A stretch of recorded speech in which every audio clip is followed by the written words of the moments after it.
What up? What's going on, y'all? Welcome to the second episode of Hoopin and Hollerin. And I got a very, very, very special guest on the line.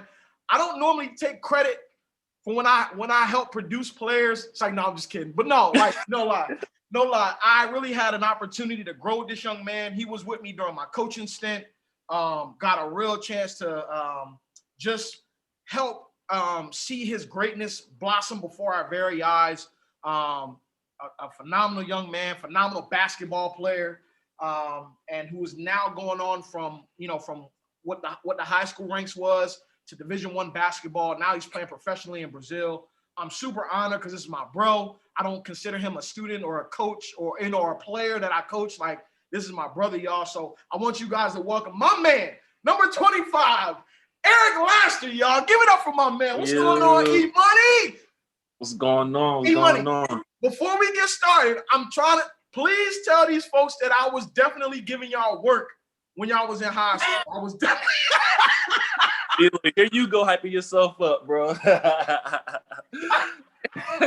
You had Tell to. them I was giving y'all work when y'all was young boys. I was definitely running with y'all. It's like, but no, man, what's up, bro? How you doing? I'm good, bro. What's up with you, man? You good? Man, I can't complain, man. I'm excited about this basketball thing. I'm even more excited to see you now as a professional basketball player. I got a chance to watch your whole entire career, also be a part of coaching it, and then watching you go and play college basketball. I got a chance to just see you grow as a basketball player. So the first thing I really want to ask is, we used to scream and holler at y'all because we wanted the best from y'all. What difference did you see from high school to college to now professional that you can kind of look back on and be like, man, they were either right or, what was the difference for you? As far as like coaching wise? Yeah, coaching wise, even the speed of the game. But we can start with coaching. Okay, well, I think so in college and like the pros, I think the coaches are more demanding because, like in the pros, like coaches lose their jobs quick. Absolutely. Team ain't doing what they supposed to do. Like a lot of the blame falls on the coaches first, Right. So, the coaches in the pros and like in colleges, like they're more like strict and demanding, like, and I say in my experience, like in the pros, because like before I even went pro, like I had in my head like a certain, like I thought it was gonna be one way, but then like playing in the pros is a little different. Like it's a lot of things you gotta deal with as a pro, but you still gotta try to stay professional. Like you might get benched and you don't know why. You might feel like you're the best on the team, but you playing 10 minutes a game. And like you gotta like stay professional and like just do what you gotta do, like no matter what the coaching decision is. And so it was definitely a big adjustment, like just playing pros and like playing the high school ball. I think in high school, like it's not as demanding. It's more like fun for everybody, because like not everybody in high school has aspirations to be a pro. Absolutely. It's some people that play high school basketball, but they do it just for fun, Yeah. Like I know, but like with us, we expected to win, because we was like one of the top teams in the state. So that was like, that goes without saying. But I'm just saying, like in general, like it's people that they just play for fun in high school, and it's just that. But like in the pros, it's different. They playing to feed their families. Yes. Yes. Like this is how they make their money. So like it's a different dynamic. So do you see the level? It's a lot different. Yeah. Do you see as far as the speed of the game? You know what I mean? How does it go from, and obviously the speed is different, right? We're talking high school versus college versus pros. Did the game start to slow down for you as you got towards more being a pro, as far as your IQ, as far as you're just, how the game breaks down? Or did you still feel it was kind of fast paced? Like, what was the adjustment like from you going from college even to the pros as far as game speed? Yeah, as you go up the ranks from high school to college to pros, the speed of the game gets faster. So you gotta like, your decision making gotta be on point. Your IQ gotta be on point. So like, so when I went from high school to college, it was a big adjustment. I had to I had to adjust as far as like adjusting to the pace of the game. And I had to go through that same thing going from college to the pros, like adjusting to the speed. So like it's definitely a big difference, man. But like I feel like once you get adjusted to the game speed, I feel like the game kind of gets easier. Like even though the game is a little faster, it gets a little easier once you get adjusted to the game speed. That's the crazy part about it. So yeah, it's definitely a big difference though. And I think that for a lot of players, and again, because this platform that I've created, and shout out to my co-host who's working on his doctorate, Jawan Mullen. He's out there being great. So I'm taking this on for him while he gets his stuff together and he becomes Dr. Mullen and all that. So I usually have my co-host here, but you know what I mean? Shout out to Jay Mullen, man. But shout out to Jay, man. He's doing some big things on the shore that you possibly will be a part of going forward. Yeah. But I wanna ask you, how has it been? First of all, currently, where are you? Where are you at right now? Right now, I'm in Brazil, man. Okay, so you're in Brazil. So you're playing for one of the teams. So like, what's the competition in your league like? Are there a couple different leagues? Is there one league? How does that work? So right now, there are a couple different leagues here in Brazil, but I'm in the top league in Brazil. I'm in the top league. Okay.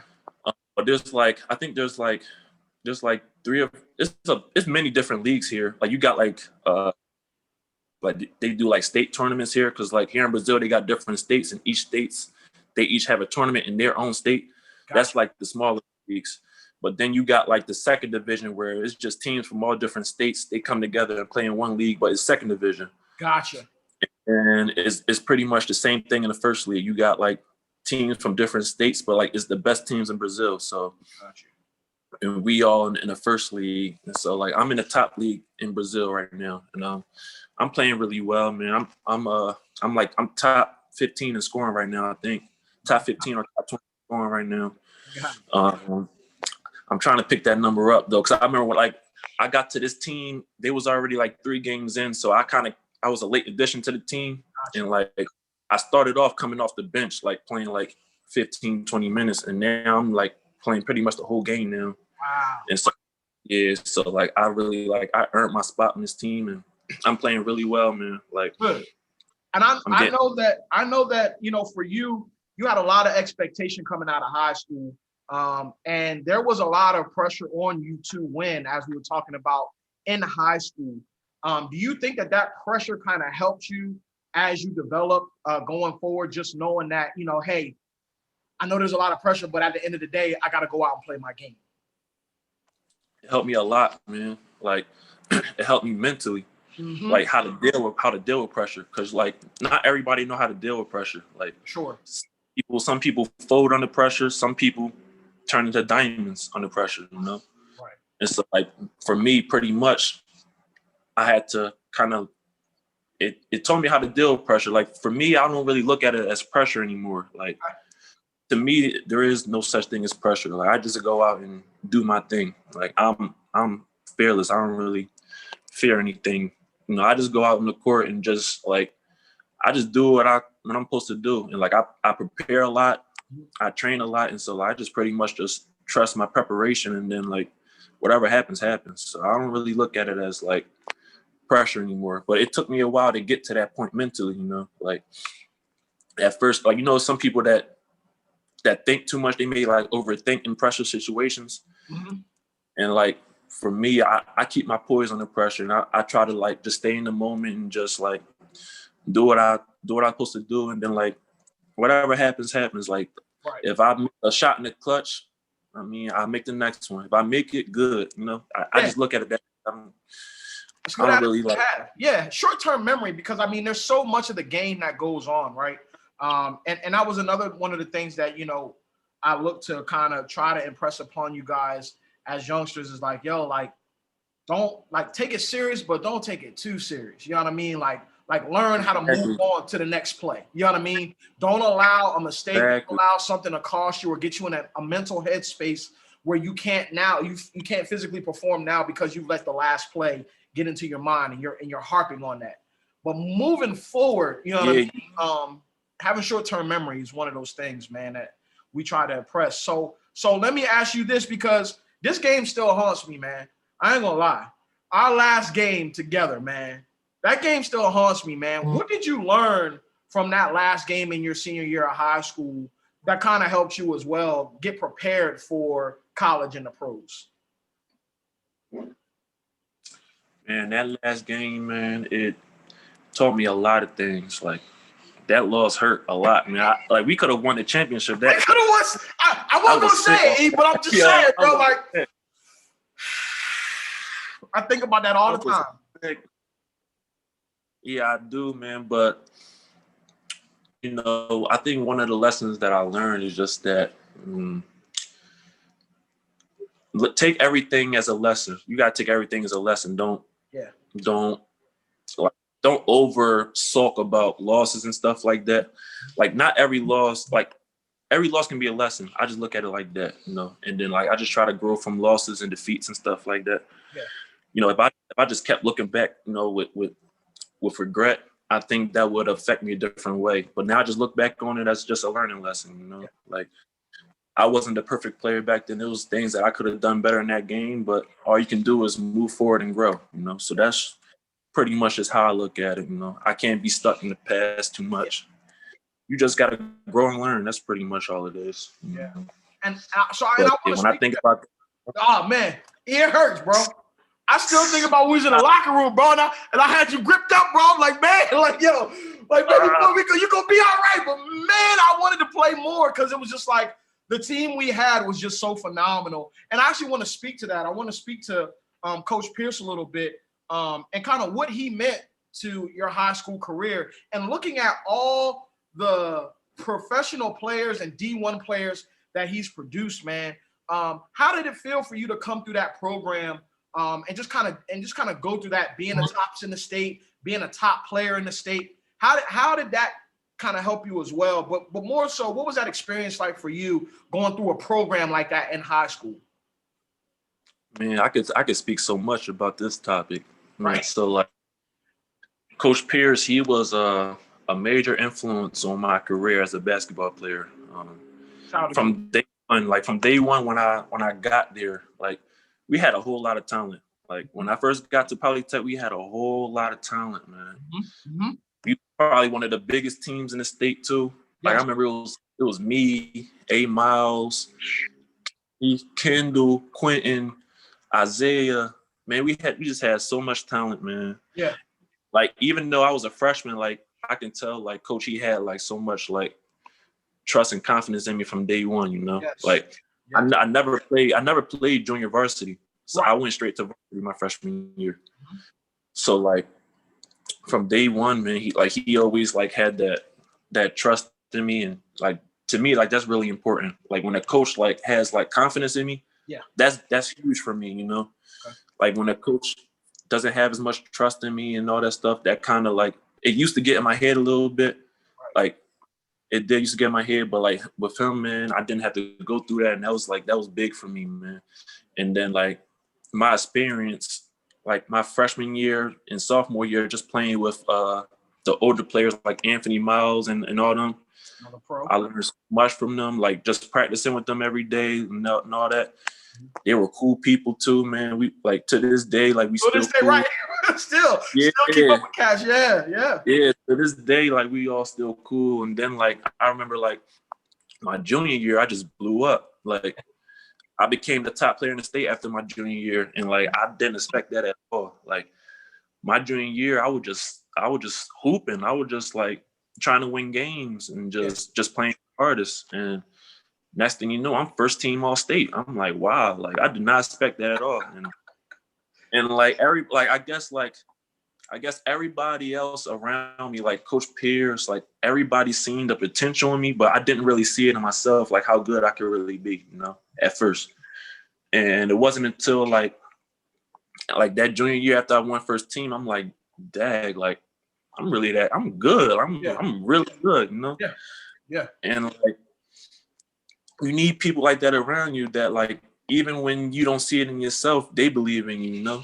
Even you're not believing in yourself, like, they believe in you. Like, it's important to have people like that around you, man. And like, that was like really big for me. And then like my senior year, I just tried to build off my junior year. I won Gatorade Player of the Year my senior year, and I was first team All State again. Well deserved. Well deserved. So like, man, like my career, I had a successful career, and like a big part of that was Coach Pearson. He was a great role model. He was a great coach, a great person to look up to.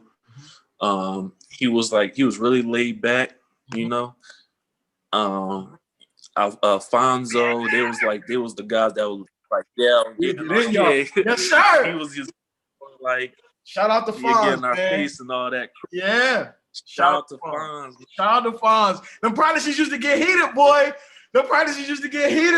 Your senior year, man. But we had so much fun in that gym, man. I would never trade any of those times for the world. You know what I mean? Like, we grew so much together as a family then.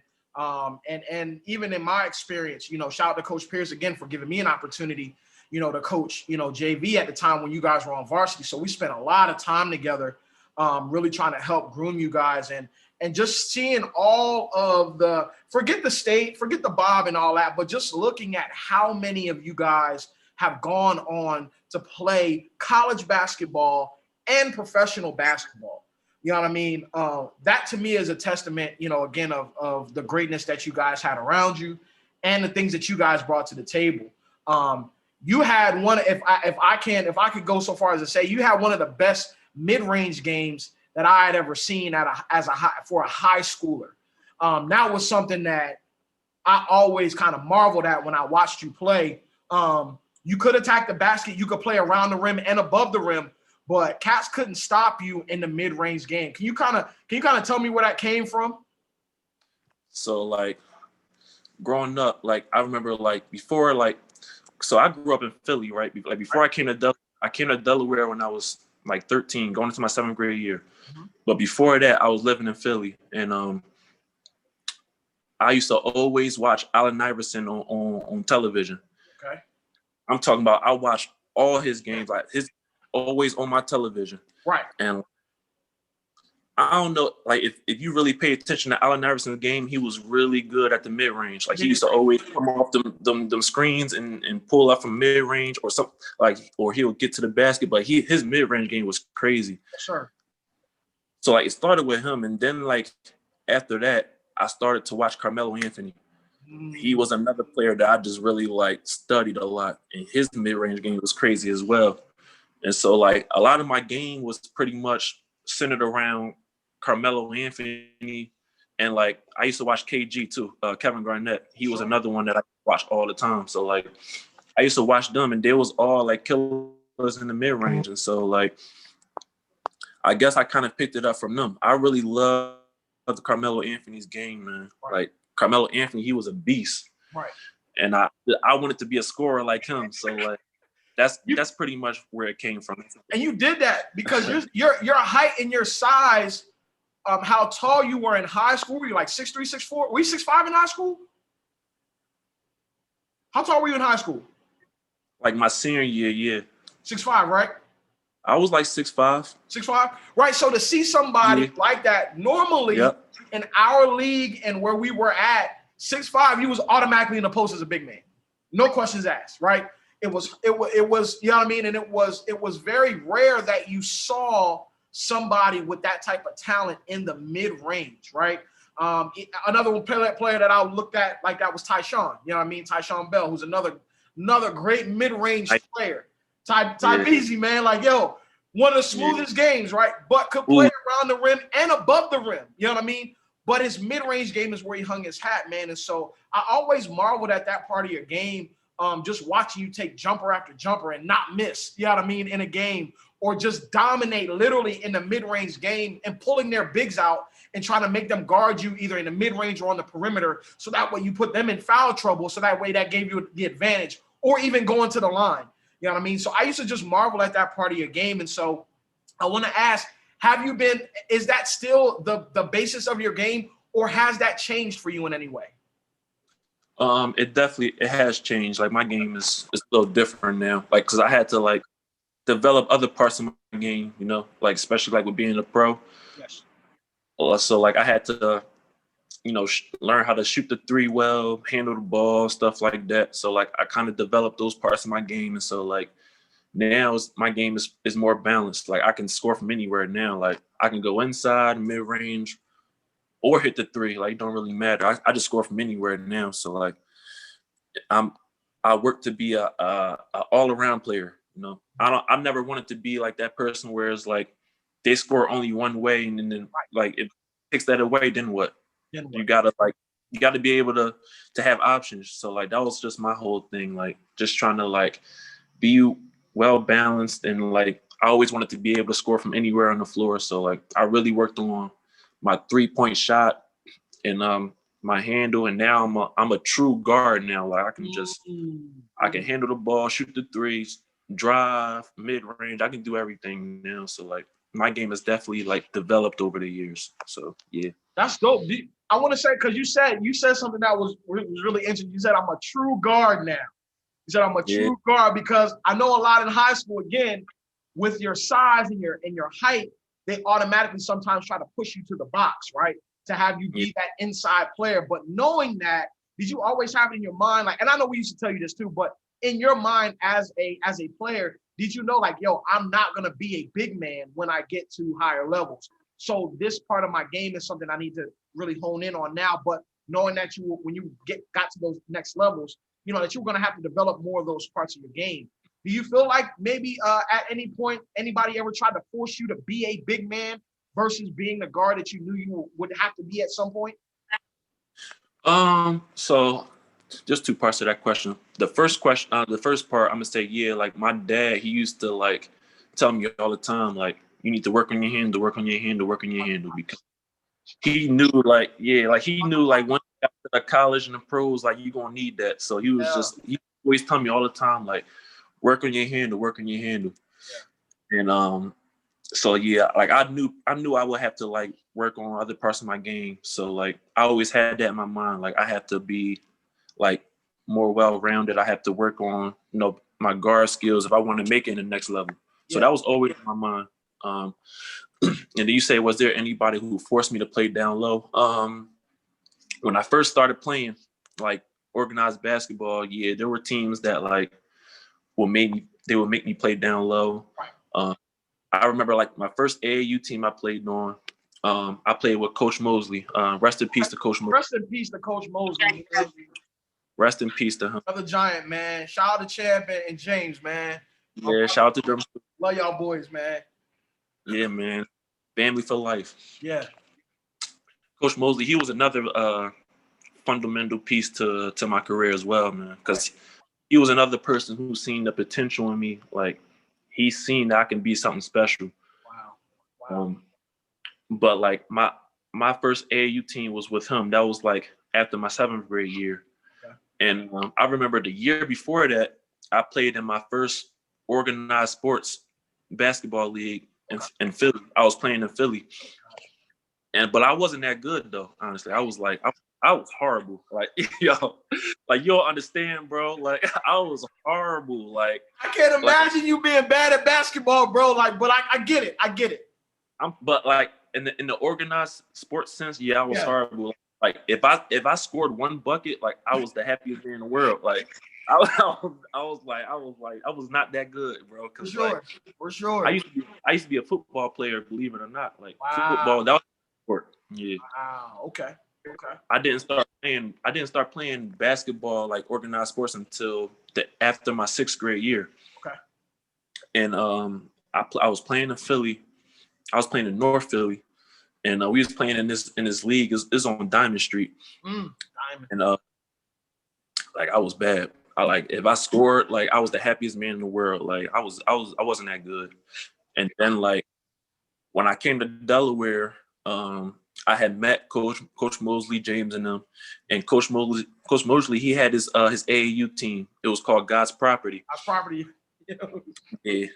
And so like that was my first AAU team. Like I was rocking with them, and like I started off down low because I wasn't like super skilled, you know. So I started off like playing down low because I was taller than everybody and everything, and I wasn't super skilled. So I had to kind of start there, you know. That was like the start.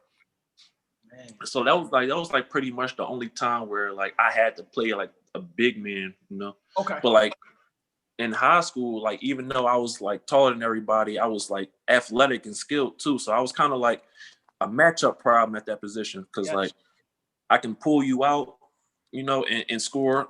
And then like if it's a big guard me, I just pull them out and then I can go past them and score. Or like if it's a guard me, I just put them in the post. So like that was actually an advantage in high school, you know. Right. So like as you go to like the college and the pros, like you gotta like hone those skills. You gotta be like fundamentally sound. Yeah. You know, you gotta develop your handle and everything. So like, but yeah, pretty much it. So let me ask you this: whose practice was harder? Was our practice harder, or was college practice harder? Who ran y'all more? Man, so no, let me tell you, bro. Like my freshman year of college, I had the craziest coach in the nation. Wow. His name was Jimmy Passos. Like he was like he has a reputation for being like super crazy. And his coach, like his practices was like pretty rough, man. Like we had some rough practices too, but like his practices was like, man, like even though like his practices wasn't super long, it was like super intense. And he was one of them coaches, like he felt like getting you angry made you play better. Okay. So, like he would like make you mad on purpose to try to get you to play better and play harder, you know. And like I hated it, man. Like I hated that. Like I'm not like, that's not the type of coaching style that I prefer. So that was like a big adjustment I had to make my freshman year, man. Right.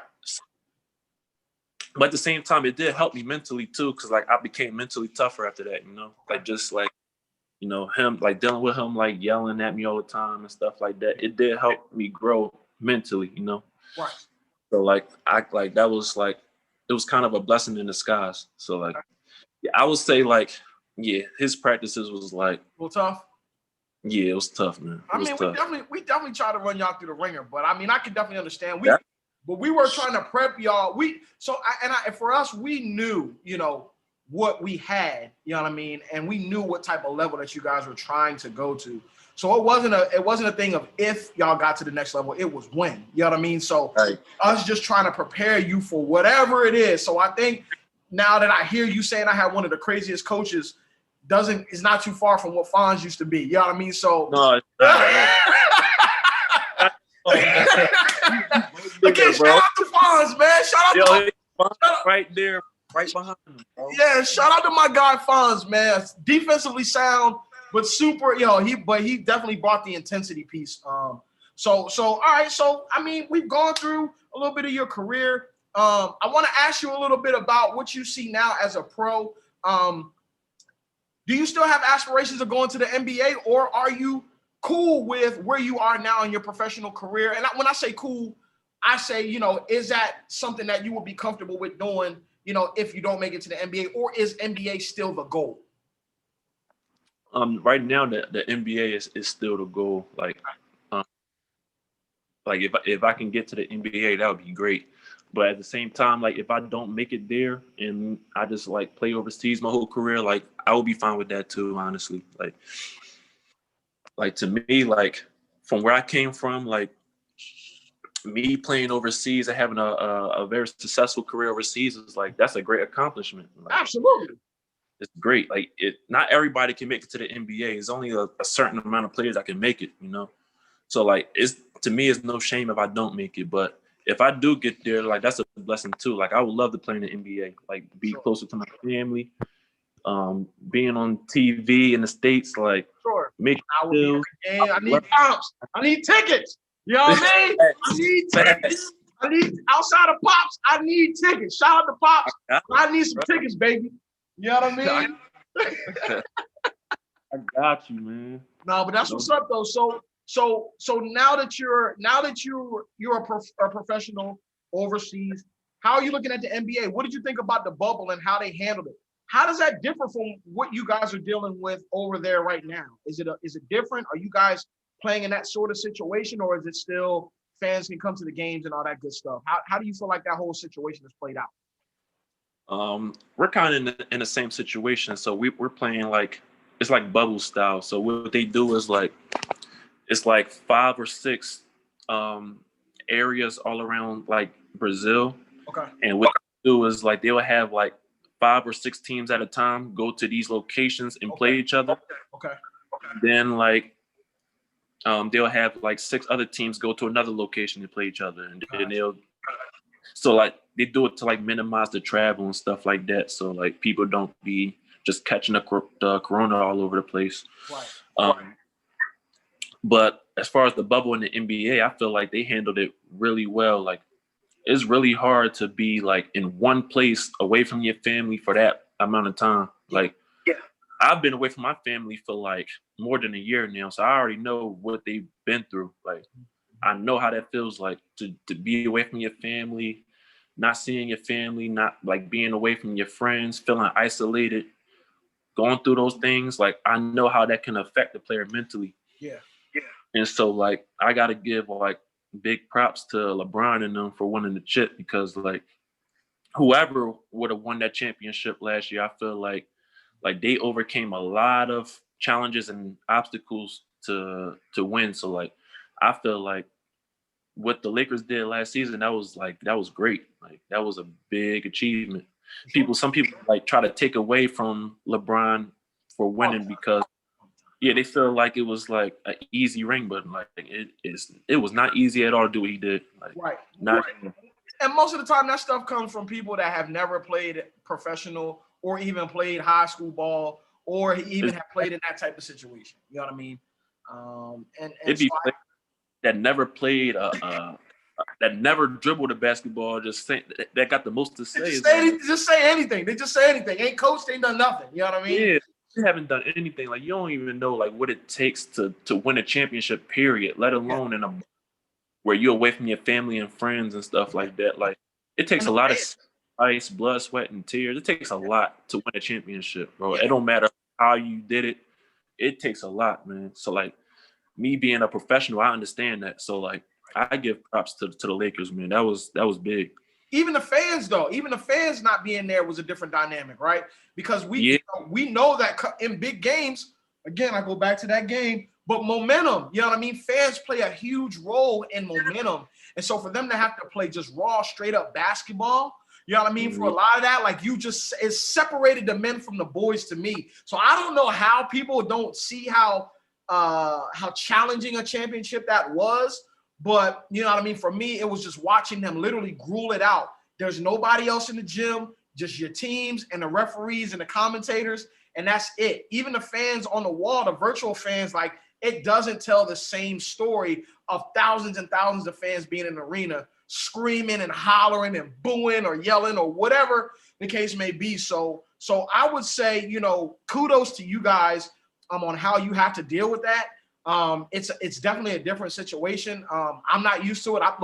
Last game I coached, it was in front of a whole bunch of fans. So I don't know what that experience is like, but again, shout out to you for, again, just taking on that challenge. So this year in the NBA, we got a lot of stuff going on. Who's your pick to win the championship this year? Oof, man, like I'm always gonna go with my Sixers. But like, if I had to pick somebody outside of the Sixers, I think the Lakers gonna repeat, bro. Okay. I feel like who you got? I got the Lakers repeating. Oh, you got them repeating? I got to repeat. Because to me, it's hard to bet against them, man. They got too much, man. Like they got Trez, they got Anthony Davis and Brian back. They got Marc Gasol. They got Schroeder. They got Kyle Kuzma. Like, they got too much, man. Like, it's hard to go against them, man. Like too much firepower for me, you know what I mean, to say that they won't be able to repeat. And the fact that you have a consummate leader like LeBron James on your team, right? I think that makes a big difference because as we see over the league, just having star power isn't enough. You can look right down the hallway for them at Staples to their counterparts, you know what I mean, the Los Angeles Clippers, and we can clearly see that talent just will not get it done. So how do you feel like, because again, last year when they got Paul George and Kawhi and they had Trez and they had Pat Bev, and they had Lou Will. They got all these pieces. Landry Shamet was even a big piece. Patrick Patterson. They were talking like the Lakers had nobody. But in the end of the season, you saw that switch. Like, what do you see now more so with the Clippers? Now that you even got their coach, what do you see from the Clippers being their biggest Achilles heel, if you would? The Clippers have some chemistry issues, I feel like. Right. I feel like this is what I feel, honestly. I feel like they only play their best against the Lakers. Like in the playoffs, like they play like any other team, like they can be beat. I feel like the Lakers is the only team that bring the best out of the Clippers, you know? Right. So like for the Clippers, I feel like their thing is like not overlooking other teams. Right. And then that comes with leadership. Like they don't really have like somebody that's a leader on their teams. Like somebody that's just gonna like, you know, like get everybody like in order. Like, you know, they don't really got that. Do they even have a point guard, a true point guard? Like they don't even got. They don't. No floor. So like, I mean, that's their biggest thing is like leadership and like not overlooking other teams. You know, that's their biggest issue. I feel like if they fix those problems, like they get a point guard and a true leader, I feel like then they can compete with the Lakers. But until then, I don't think they're not messing with the Lakers, man. That's great insight. Right. That's great insight. And I'm glad you said leadership because I want to pivot real quick to another team in the Brooklyn Nets. Now, I have been extremely critical of Kyrie Irving. Now, when I say extremely, you know how it can be, bro. So when I don't like a player, I'm going to voice my opinion that I don't like a player. And for me, Kyrie is just not doing it, man. What do you see for Brooklyn this year? Do you think that ultimately – because here's my thing. Looking at Brooklyn last year, they had some great young pieces. I'm a Karis LeVert fan. I love Joe Harris. I like Dinwiddie. Oh, my God. What are we talking about? Oh, he can go, man. He's a grown man. So I'm watching this development, and then I watch them insert KD and Kyrie. And now I'm watching slowly but surely the deterioration now of that team. It's not to the point where I don't think – well, I said on one of my hot takes that I didn't think that they would make the playoffs. You know what I mean? Just because I felt like they would have so much time dealing with two people like Kyrie and KD. But how do you feel about the Brooklyn Nets? Do you think that they will be able to get it together? Do you think Kyrie and KD can coexist? So this season, I don't think they're going to make it to the finals. Okay. But I do think they're going to make a good run this year, just off of talent alone. Okay. Like, okay. They're too talented not you know, get to the playoffs or not get to the second round. Like they got too much talent. So right. I'm not going to disrespect that and say, you know, oh, they're not going to. I'm disrespecting them, me.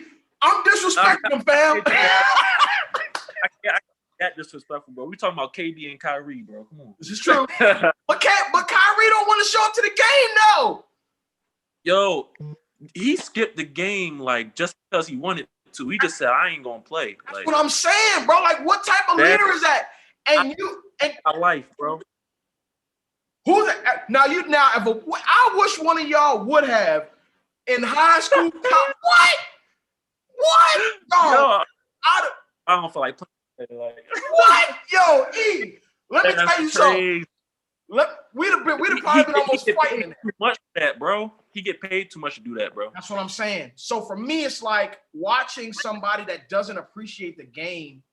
I just think that is something that he can do really well. I don't think he truly really loves the game anymore. You know what I mean? I think that he's missing some joy. You can see it in his face. You know what I mean? No, you can see it in his demeanor. Right. Like he does not enjoy the game like he used to.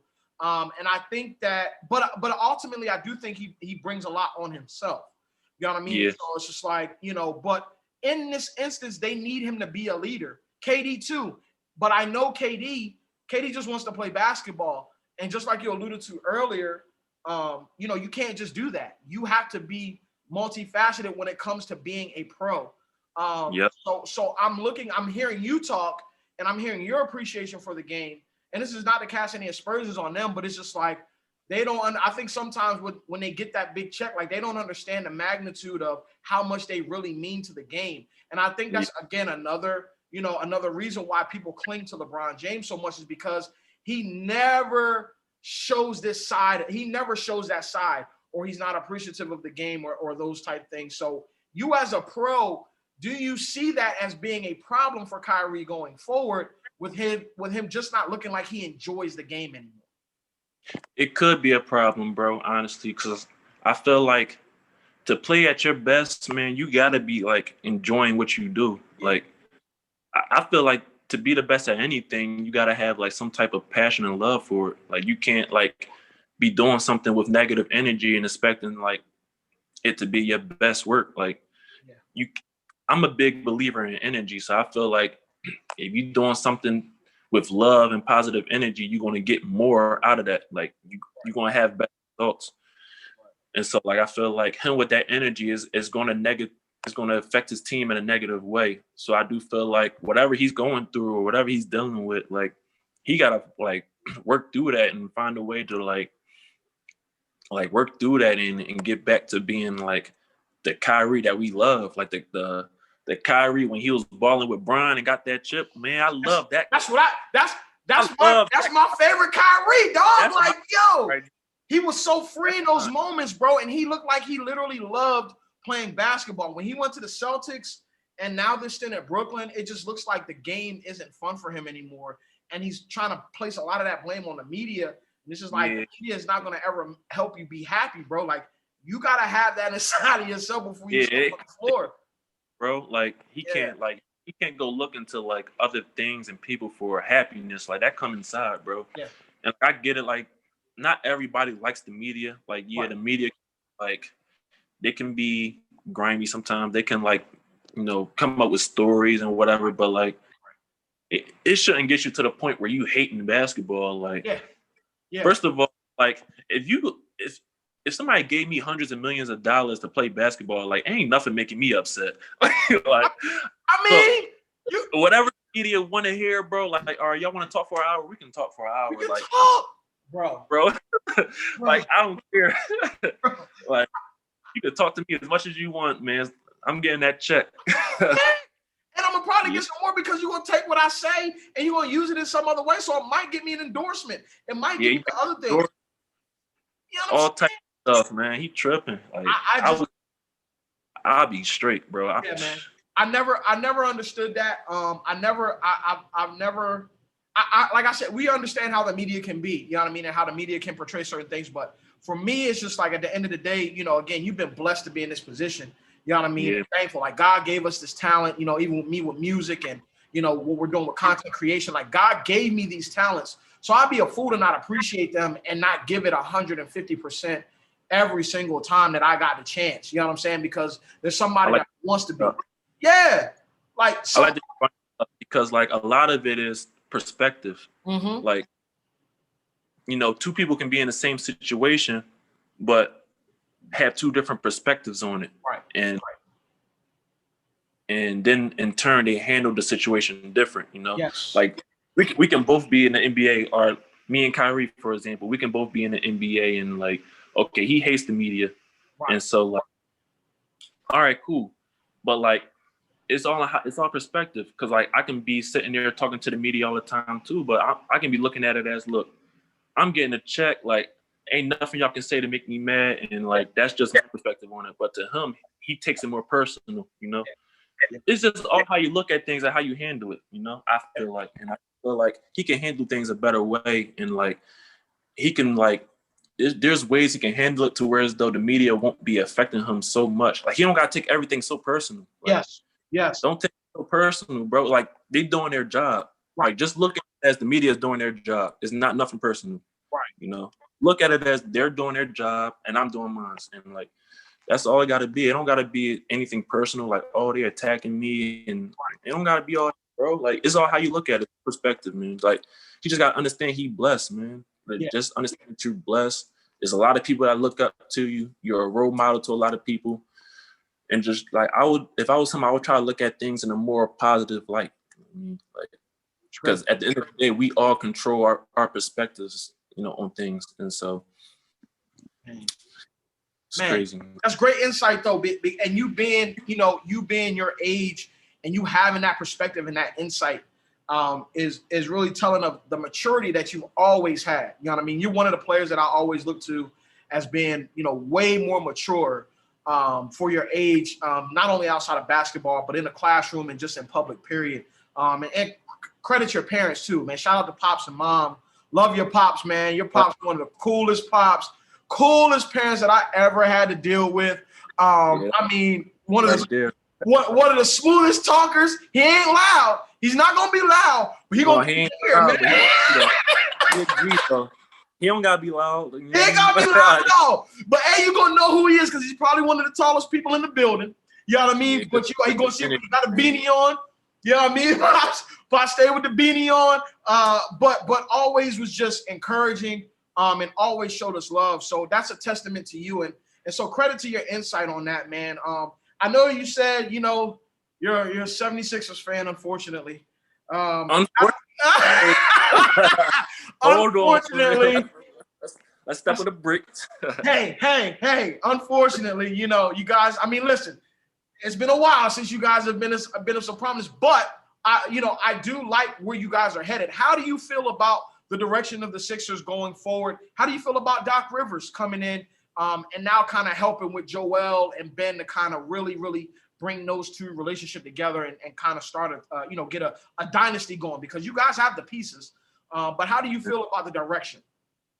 I love where we're going, bro. Like, we got a great coach in Doc Rivers. Like, I don't think he should have been blamed for their loss against Denver. Oh, I don't. Last with the Clippers. I don't think that falls on Doc Rivers. No. He's a coach, man. He's a really good coach, man. We got I think we got a new GM, right? Daryl Morey. Yes.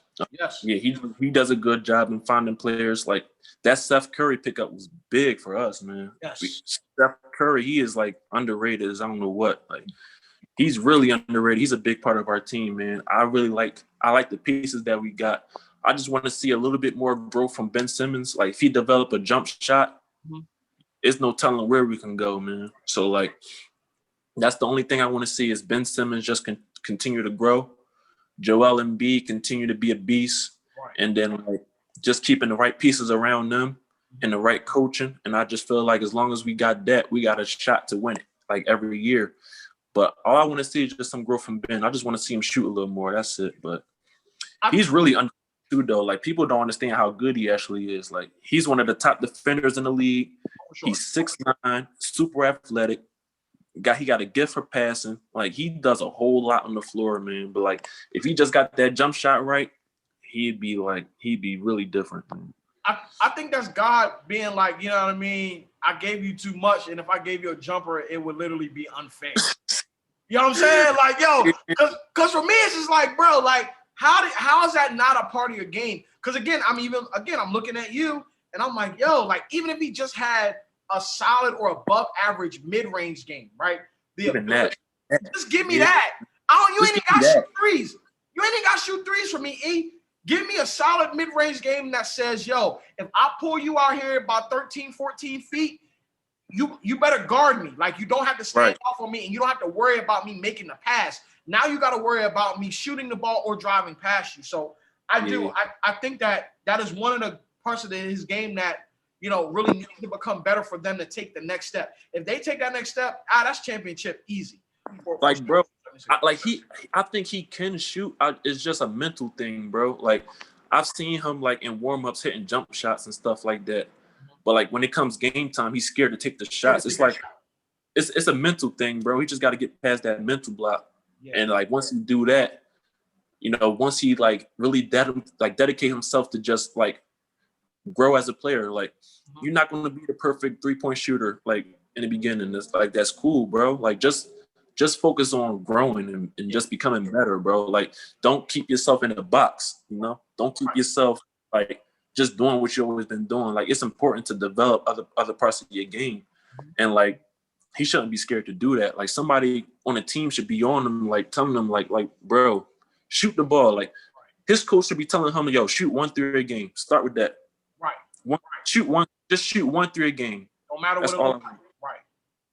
That's all I want. And then like once he starts getting comfortable with taking 1 3 a game, and then maybe he start getting more comfortable shooting, and then in turn maybe he'll become a good shooter, you know. But like somebody needs to push him because he's not pushing himself to do it. So somebody got to like push him to like grow a little bit, you know. Yeah. And I don't even think he has to be a great shooter though. Like you don't have to be great. Just be decent. Just be decent. He don't got to be great, bro.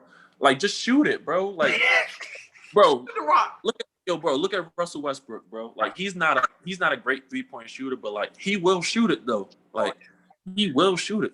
Yeah. So like I just feel like he gotta have that mentality. Like don't be afraid, bro. Like just go out there, just shoot, bro. Like you get paid to do this, bro. Like you can't tell me you can't make a 3-pointer, bro. Like you've been playing the game way too long. You can make a 3-pointer. You're number 1 pick for God's sakes. You know exactly. Or number 2. I'm sorry, number 2. Fultz was number 1. No, he was number 1 pick. Ben Simmons was number 1. Yeah. Ben Simmons was number 1. What we talking about here? You know what I mean? So, I understand. But I do see a ton of upside. I think the Sixers are going to be a great team.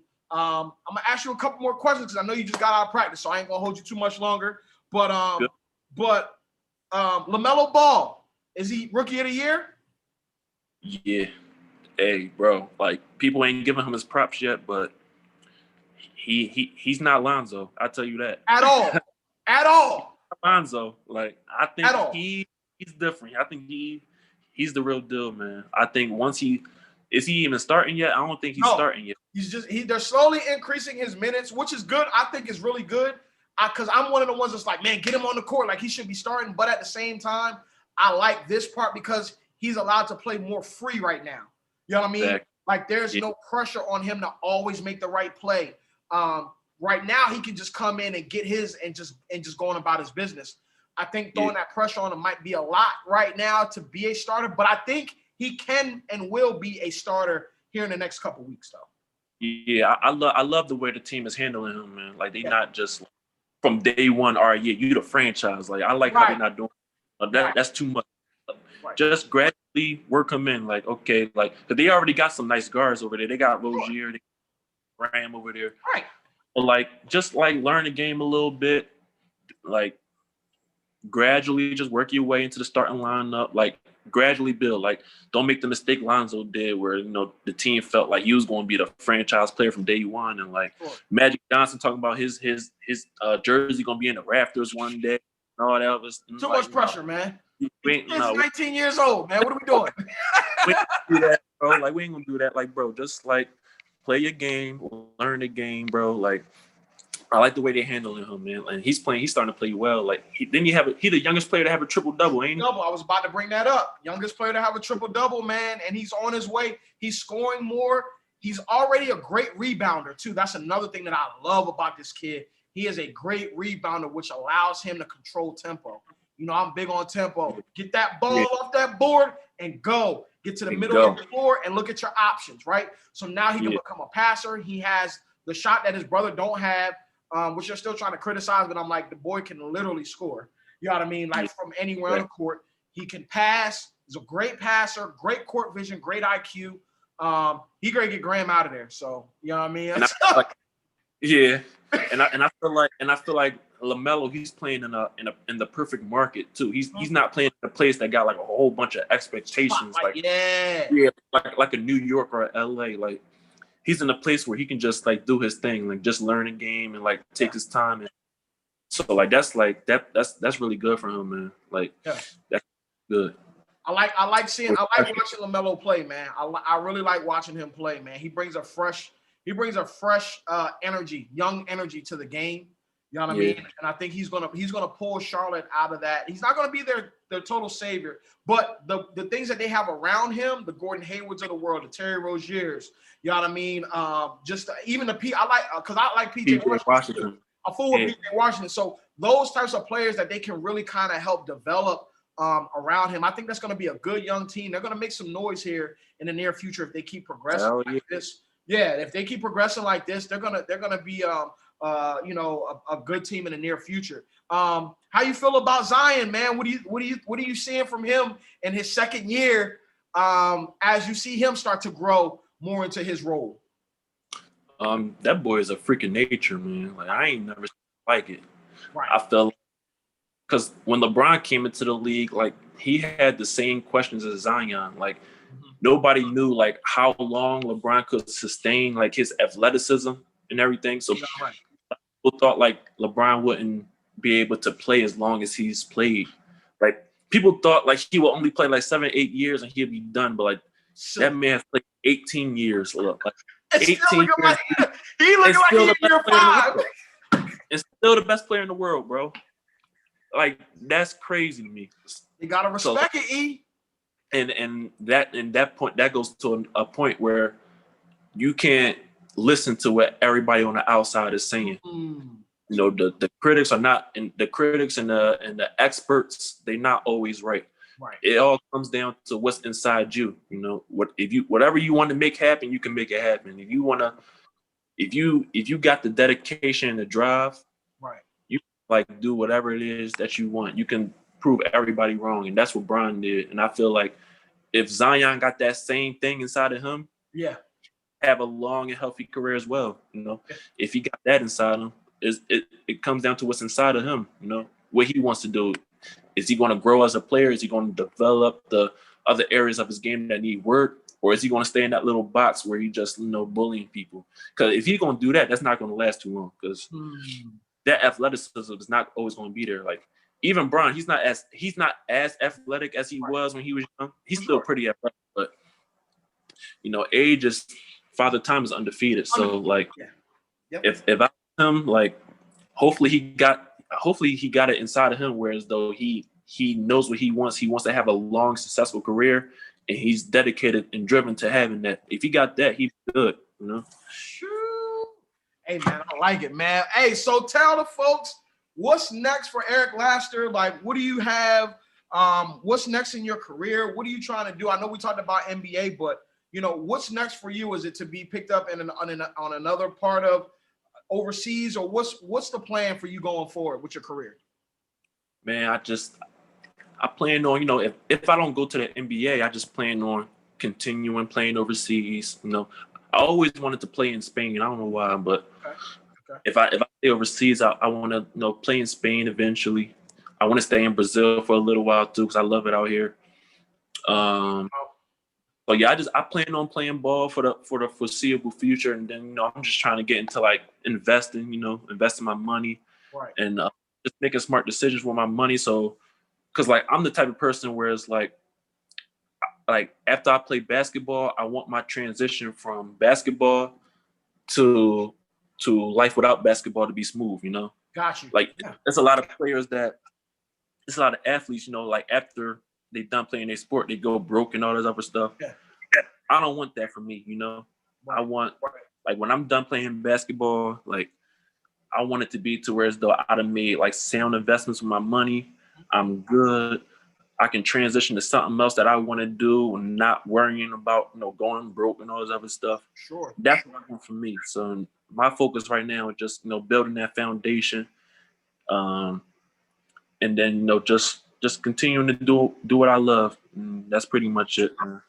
That's what's up, man. Well, look, I know you had a grueling day of practice. I know you got games coming up.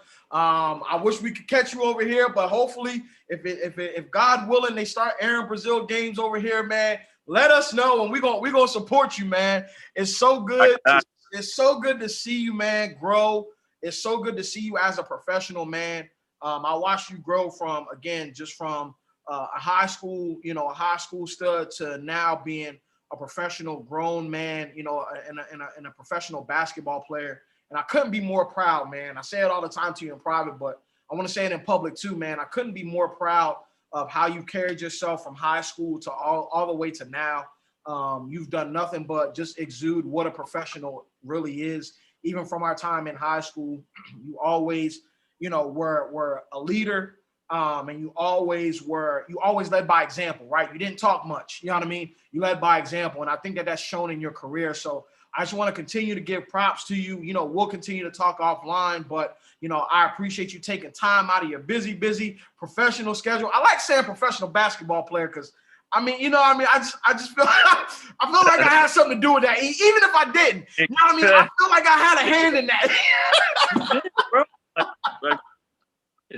Yo, no, I feel like, no, man, it was an extreme honor to even coach you guys in that capacity and be a part of one of the biggest years in your life. You know what I mean? As far as getting ready to go to college and the fact that we've always been able to keep in touch, and I've always been able to keep in touch with all you guys, and just watching you and A Miles and Kendall, and you know what I mean, and even Tony DePina and James and you know JB, man. Shout out to all the players, man, that came up with us, and Harry. Just watching all of you guys grow and become men. If anything else that we didn't, you know, if anything else, that was what we wanted you guys to walk away with is learning how to be men. And so I'm just appreciative that you stuck with it. You didn't let anything consume you. You stayed, you kept your nose to the pavement. And we're going to be here to support you, man, here at Hoopin' and Hollerin', man, and all across the state, man. If you don't know this, man, this is Too Smooth Laster, man. I'm trying to tell you, you can't guard him. I'm trying to tell you, you can't guard him. I can guard him. But y'all can't.